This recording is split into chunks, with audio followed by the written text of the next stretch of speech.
আচ্ছা, তোমরা কি জানো যে সানস্ক্রিন শুধু বাইরে নয়, ঘরেও কিন্তু লাগানো উচিত। কারণ কি, ঘরেও কিন্তু আমরা যখন রান্না করি তখন কিন্তু আমাদের ট্যান পড়ার সম্ভাবনা থাকে, কারণ আমরা একটা হিটের সঙ্গে পাশাপাশি থাকি। তো যাই হোক, আমি এখানে মিনিমালিস্টে SPF 50 সানস্ক্রিন অ্যাপ্লাই করেছি। আমি সেটা মেনশন করে দেবো যদি তোমাদের এই প্রোডাক্টটা প্রয়োজন হয়।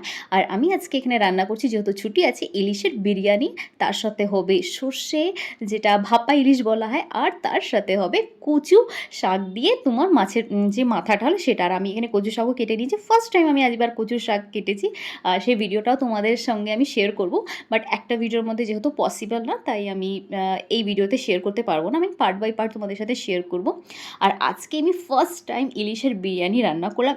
এত টেস্টি হয়েছিল, মানে এটা আমি খুব ডাউটফুল ছিলাম যে কি এটা ভালো হবে তো, বাট এত ভালো হয়েছে কি বলবো। আমার মা তো জাস্ট বলেছে, ফ্যান হয়ে গেছে, বলছে এবার আবার করে তুই কিন্তু এটা বানাবি। আর আমি যে বিরিয়ানির মশলা বানিয়েছি, এটা কিন্তু তোমরা অবশ্যই এটা বানিয়ে রাখবে। আর এর যে ইনগ্রিডিয়েন্টস আছে, কি কি আমি ইউজ করেছি, সব কিছু ডিটেলসটা তোমরা কিন্তু আমার কমেন্ট সেকশনে পেয়ে যাবে। তো অবশ্যই তোমরা কিন্তু আমার কমেন্টটা চেক করে নিও।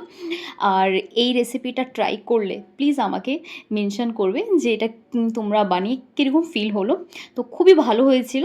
আর আমি একটু ডাউটফুল তো ছিলামই, যেটা আমি তোমাদের সাথে আগেও বললাম, বাট খুব ভালো লাগলো যে নতুন নতুন কিছু রান্না করলে না জাস্ট মনে হয় কি হ্যাঁ, কিছু একটা আলাদা একটু এক্সপিরিয়েন্স হয়।